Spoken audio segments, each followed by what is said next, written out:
নমস্কার, আমি মিলন স্যার পাল একাডেমি সেন্টারে তোমাদের সকলকে জানাই স্বাগত।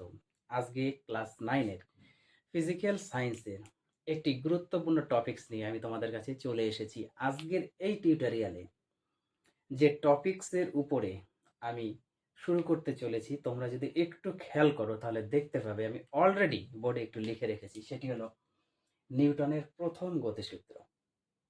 অর্থাৎ নিউটনের প্রথম গতিসূত্র নিয়ে আজকের এই টিউটোরিয়ালে আমি সম্পূর্ণ বিস্তারিত আলোচনা করব।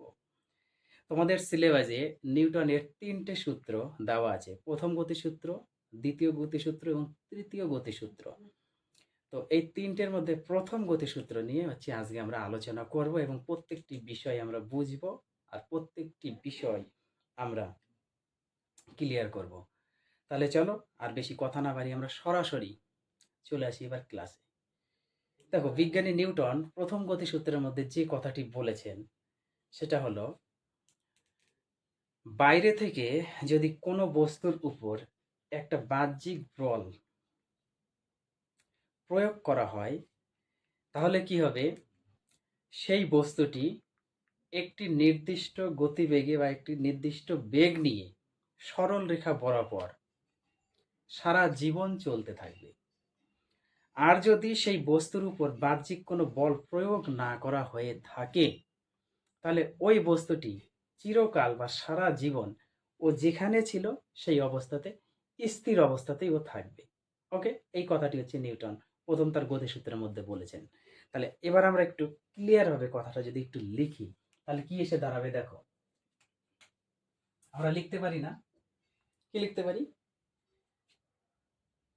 বাইরে থেকে, বাইরে থেকে, ওকে, বাইরে থেকে হলো কোনো বস্তুর উপর, কোনো বস্তুর উপর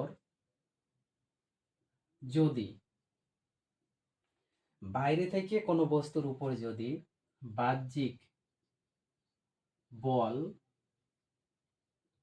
প্রয়োগ না করা হয়, প্রয়োগ না করা হয়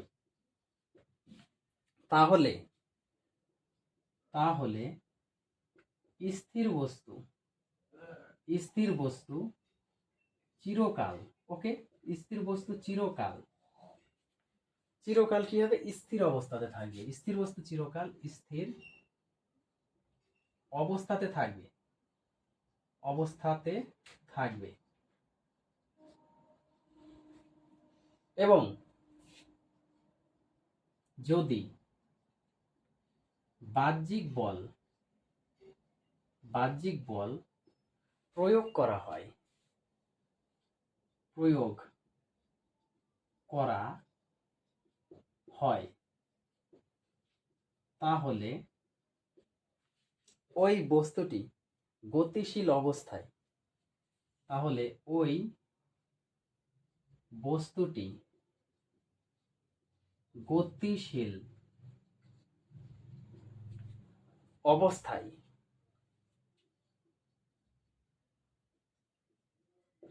গতিশীল অবস্থায় সমবেগে, সমবেগে, গতিশীল অবস্থায় সমবেগে সরল রেখা বরাবর চলতে থাকবে। ওকে, সরল রেখা বরাবর চলতে থাকবে। তাহলে দেখো কি বলা হলো, বলা হয়েছে যে বাইরে থেকে কোনো বস্তুর উপর যদি বাহ্যিক বল প্রয়োগ না করা হয় তাহলে স্থির বস্তু চিরকাল স্থির অবস্থাতে থাকবে এবং যদি বাহ্যিক বল প্রয়োগ করা হয় তাহলে ওই বস্তুটি গতিশীল হয়ে যাবে। ওই বস্তুটি গতিশীল অবস্থায় সমবেগে, যখন বাইরে থেকে বল প্রয়োগ করা হলো, একটা বাহ্যিক বল প্রয়োগ করা হলো, তখন ওই বস্তুটি গতিশীল অবস্থায় সমবেগে একটা বেগ নিয়ে চলবে। ওকে, সমবেগে সরল রেখা বরাবর চলতে থাকবে। এই কথাটি নিউটন তার প্রথম গতিসূত্রের মধ্যে বলেছেন। এখন এই গতিসূত্রে যদি আমরা একটু বাস্তব একটা উদাহরণ নিয়ে যদি একটু আলোচনা করি তাহলে দেখো কি দাঁড়াবে। মনে করো একটি গাড়ির মধ্যে কিছু প্যাসেঞ্জার্স, ওকে, তারা সকলে একই সঙ্গে উঠে এবং গাড়িটির একটি নির্দিষ্ট ডিরেকশনের দিকে বা একটা নির্দিষ্ট দিকে তারা সকলেই বল প্রয়োগ করছে। তাহলে ওই গাড়িটি কি এক জায়গা থেকে অন্য জায়গায় স্থান পরিবর্তন করতে পারবে? কখনোই পারবে না। কারণ নিউটনের গতিসূত্রে বলা হয়েছে, যদি আমরা বাইরে থেকে কোনো বাহ্যিক বল প্রয়োগ না করি, তাহলে স্থির যে বস্তুটি ছিল সেই স্থির বস্তু চিরকাল স্থির অবস্থাতে থাকবে। তারা বল প্রয়োগ করেছে। কিভাবে বল প্রয়োগ করেছে? তারা অভ্যন্তরীণ বল প্রয়োগ করেছে। গাড়ির মধ্যে উঠে সকলে অভ্যন্তরীণ বল একটা নির্দিষ্ট দিকে প্রয়োগ করেছে। যখন অভ্যন্তরীণ বলটা প্রয়োগ করেছে, তখন কিন্তু গাড়িটি গতিশীল হবে তো না, প্রথম কথা হচ্ছে গতিশীল হবে না, এবং এক জায়গা থেকে অন্য জায়গায় যাওয়ার কোনো এখানে গল্প বা কোশ্চেনই ওঠে না, কারণ এগোবে না। কারণ তারা অভ্যন্তরীণ বল প্রয়োগ করেছে, আর নিউটন বলেছেন যে বাইরে থেকে বাহ্যিক বল প্রয়োগ করতে হবে, তবেই সে তার অবস্থার পরিবর্তন করবে বা বস্তুটি গতিশীল হয়ে একটা সমবেগ নিয়ে নির্দিষ্ট দিকে বা সরল রেখাতে চলতে থাকবে, এই কথাটি বলেছেন। তার মানে তারা অভ্যন্তরীণ বল প্রয়োগ করেছে, মানে নিউটনের সূত্র সেখানে কার্যকর হয়নি, সো গাড়িটি এক স্থান থেকে অন্য স্থানে যেতে পারেনি। এবার সেম ভাবে যারা প্যাসেঞ্জার ছিল, সেম যে প্যাসেঞ্জার, সেই প্যাসেঞ্জার গুলি যদি সকলে নেমে একটা রশি হোক বা দড়ি যাই হোক দিয়ে যদি গাড়িটিকে বেঁধে তারা যদি টানতে থাকে, তাহলে কি হবে? গাড়িটা দেখা যাবে যে এক স্থান থেকে অন্য স্থানে চলে গিয়েছে এবং একটা বেগ নিয়ে চলে গিয়েছে, তাই না? তার মানে ওই গাড়িটির উপর বাইরে থেকে একটা বাহ্যিক বল প্রয়োগ করা হয়েছে। বাহ্যিক বল প্রয়োগ করার কারণে সে গতিশীল হয়েছে, এবং গতিশীল হওয়ার কারণে সে এক স্থান থেকে অপর স্থানে যেতে পেরেছে। তার মানে এখানে নিউটনের প্রথম গতিসূত্র কার্যকর হয়েছে, কারণ বাইরে থেকে একটা বাহ্যিক বল প্রয়োগ করা হয়েছে, সেই জন্য গাড়িটি এক স্থান থেকে অন্য স্থানে গিয়েছে। তাহলে বোঝা গেল যে নিউটনের গতিসূত্রের মধ্যে অ্যাকচুয়ালি কোন কথাটা বলেছে, এই কথাটা বলেছে। এইবার নিউটনের এই গতিসূত্র থেকে আমরা অ্যাকচুয়ালি কি বিষয় জানতে পারলাম, এবার একটু আমাদের ধারণা নিতে হবে। কি কি বিষয়ের ধারণা? দেখো, প্রথমে যেটা আমরা পেলাম, কারণ একটা বাহ্যিক বল পেয়েছি, তাই না? নিউটনের গতিসূত্র থেকে আমরা দুটো জিনিস পাই। কারণ প্রথমত একটা বাহ্যিক বল, তার মানে কি? বলের ধারণা, বল, ওকে, এই যে বল, এই বলের ধারণা। এবং দুই নাম্বারে যেটা আমরা পাই সেটা হলো বস্তুর জাড্য বলে একটা ধর্ম আছে। বস্তুর বস্তুর জাড্য, বস্তুর জাড্য বলে একটা ধর্ম আছে, সেই বস্তুর জাড্য ধর্ম। তার মানে তোমাদের এক্সামে দেয় যে নিউটনের প্রথম গতিসূত্র থেকে আমরা কি জানতে পারি? দুটি বিষয় জানতে পারি, সেটা হচ্ছে বলের ধারণা এবং বস্তুর জাড্য ধর্ম। বলের ধারণা তো আমরা বুঝে গেলাম, তাই না? সকলেই বুঝতে পেরেছে যে বলের ধারণাটা কি, যখন আমরা তার উপর বল প্রয়োগ করব, সেটা হচ্ছে বলের ধারণা। কিন্তু বস্তুর জাড্য ধর্ম বিষয়টা এবার কি, এই বিষয়ে আমাদের জানতে হবে। তো আমরা কি কখনো খেয়াল করেছি যে সূত্রের মধ্যে দুটো কথা একটু লুকিয়ে আছে? কারণ যখন বল প্রয়োগ করব না, তখন স্থির বস্তু চিরকাল স্থির অবস্থাতে থাকবে, আর যখন বল প্রয়োগ করব তখন সেই বস্তুটা গতিশীল হয়ে, তাই না, গতিশীল হয়ে সমবেগে সরল রেখা বরাবর চলতে থাকবে। তার মানে এই যে বস্তুর একটা স্থির অবস্থা আর একটা হচ্ছে গতিশীল যে অবস্থা, দেখা যাচ্ছে এই দুটো হচ্ছে সেই বস্তুর জাড্য ধর্ম। ওকে, এবার জাড্য ধর্ম সংজ্ঞাটা যদি আগে আমরা একটু লিখে নিই, তারপরে আমি ব্যাখ্যা আরো করছি ভালোভাবে। দেখো, জাড্য ধর্ম অ্যাকচুয়ালি কি? জাড্য ধর্ম, তাই না? জাড্য ধর্ম, জাড্য ধর্ম বলতে অ্যাকচুয়ালি কি বোঝায়, এটা আমরা আগে একটু বুঝে নিই। যে ধর্মের জন্য, ওকে, যে ধর্মের জন্য, যে ধর্মের জন্য কোনো বস্তু অথবা পদার্থ হতে পারে, ওকে, কোনো পদার্থ হতে পারে, কোনো বস্তু হতে পারে। তাহলে যে ধর্মের জন্য কোনো বস্তু বা পদার্থ তার, তার বর্তমান, তার বর্তমান, ওকে, অবস্থায় থাকার প্রবণতা দেখায়। বর্তমান অবস্থায় থাকার প্রবণতা দেখায়। বর্তমান অবস্থায় থাকার প্রবণতা দেখায়, তাকে বলা হয়, তাকে বলা হয় বস্তুর বা ওই বস্তুর অ্যাকচুয়ালি জাড্য ধর্ম। এই বস্তুর জাড্য ধর্ম। এবার কথাটার মানে কি বোঝা গেল? যে ধর্মের জন্য কোনো বস্তু অথবা পদার্থ তার বর্তমান অবস্থায় থাকার প্রবণতা দেখায়, তাকে বলা হয় ওই বস্তু জাড্য ধর্ম। তার মানে বস্তুর বর্তমান অবস্থা বলতে বোঝানো হয় সেই বস্তুটি স্থির অবস্থাতে আছে না বস্তুটি গতিশীল অবস্থাতে আছে। এই দুটো বোঝানোর জন্য আমাদের প্রথমে এই জাড্য ধর্ম ব্যবহার করা হয়।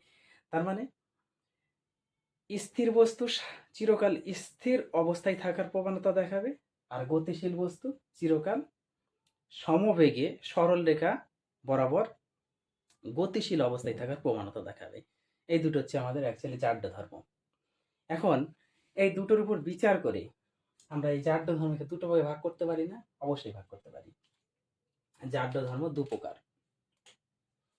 কি কি? জাড্য ধর্ম দু প্রকার, যথা এক নম্বরে হচ্ছে স্থিতি জাড্য, আর দুই নম্বরে হচ্ছে গতি জাড্য। ওকে, গতি জাড্য। তাহলে একটা হচ্ছে স্থিতি জাড্য আর একটা হচ্ছে গতি জাড্য। এখন স্থিতি জাড্য কাকে বলে আর গতি জাড্য কাকে বলে? তাহলে এই জাড্য ধর্ম থেকে তো আমরা সরাসরি লিখে দিতে পারি না যে স্থিতি জাড্য অ্যাকচুয়ালি কি? যে ধর্মের জন্য কোনো বস্তু, তাই না, লিখতে পারি না কথাটা? যে ধর্মের জন্য কোনো বস্তু বা পদার্থ চিরকাল স্থির অবস্থায় থাকার প্রবণতা দেখায়, তাকে বলবো আমরা ওই বস্তুর স্থিতিজাড্য। তার মানে যে ধর্মের জন্য কোনো বস্তু বা কোনো পদার্থ চিরকাল স্থির অবস্থায় থাকার প্রবণতা দেখায়, তাকে বলা হয় ওই বস্তুর স্থিতিজাড্য। এবার গতিজাড্যের ক্ষেত্রে আমরা সেম ভাবে লিখতে পারি, যে ধর্মের জন্য কোনো বস্তু বা পদার্থ চিরকাল গতিশীল থাকার প্রবণতা দেখায়, তাকে বলা হয় ওই বস্তুর গতিজাড্য। তার মানে নিউটনের প্রথম সূত্র থেকে আমরা প্রথম দুটো যে ধারণা পেলাম, একটা হচ্ছে বলের ধারণা, দুই নম্বর হচ্ছে বস্তুর জাড্য ধর্ম।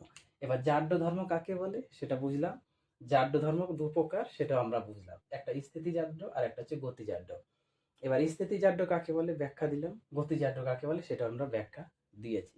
এখন আমরা যদি স্থিতি জাড্যের একটা উদাহরণ নিয়ে একটু আলোচনা করি আর গতি জাড্যের যদি একটা উদাহরণ নিয়ে যদি আমরা একটু আলোচনা করতে যাই, সেটা আমাদের একটু বুঝতে হবে। আমরা সকলেই বা তোমরা সকলেই কি করেছো? গাড়িতে যাতায়াত করেছো না? যাতায়াত ওঠানামা সকলেই করেছো বা আমরা সকলেই করে থাকি। তো কখনো কি তোমরা কেউ খেয়াল করেছে অ্যাকচুয়ালি যে স্থির অবস্থায় থাকা একটি গাড়ির মধ্যে যখন প্যাসেঞ্জাররা বসে থাকে, সেই গাড়িটি যদি হঠাৎ চলতে শুরু করে, ওকে, তখন দেখবা যে ওই প্যাসেঞ্জাররা গাড়ির সিটের পেছনের দিকে হেলে পড়ে না? কেন পড়ে? এর কারণ আছে। কারণ নিউটনের প্রথম যে গতিসূত্রের এই যে স্থিতিজাড্য, এই স্থিতিজাড্যের জন্য অ্যাকচুয়ালি ওটা ঘটে থাকে। কিভাবে ঘটে? কারণ স্থির অবস্থায় থাকা ওই যাত্রী বা প্যাসেঞ্জারের নিচের অংশটা কি হয়? একদম গাড়ির সঙ্গে অ্যাটাচ অবস্থায় থাকে। নিচের অংশটা একদম গাড়ির সঙ্গে অ্যাটাচ অবস্থাতে থাকে, এবং গাড়ি যখন চলতে শুরু করে তখন কি হয়?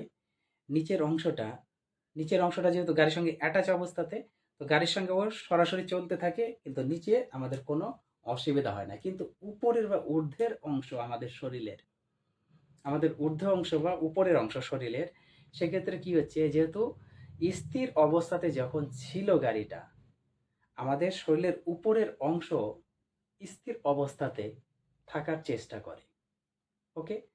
কারণ গাড়ি যখন স্থির অবস্থাতে তখন আমাদের শরীরের উপরের অংশটাও স্থির অবস্থাতে থাকার চেষ্টা করে। কিন্তু হঠাৎ যখন গাড়িটা চলতে যখন শুরু করে, তার মানে কি?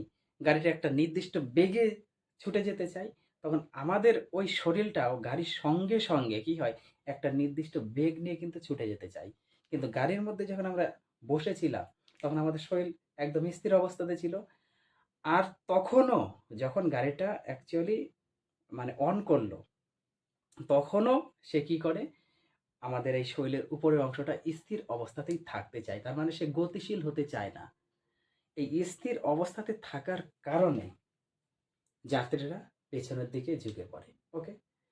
সেম ভাবে এবার যদি আমরা একটা গতিযানদের উদাহরণ দিই, কিভাবে?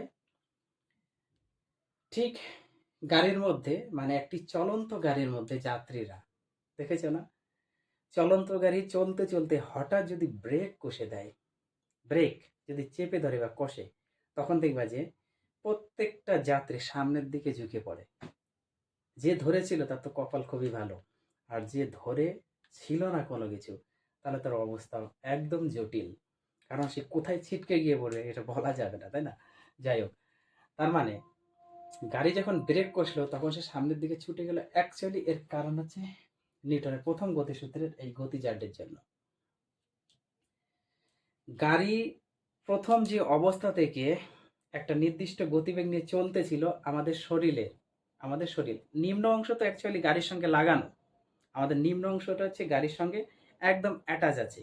কিন্তু উপরের যে উপরের অংশ সেটা কি হয়? গাড়ির যে গতিবেগে চলতেছিল সেই গতিবেগ নিয়ে আমাদের শরীরটা কিন্তু অ্যাকচুয়ালি রানিং থাকে, চলতে থাকে।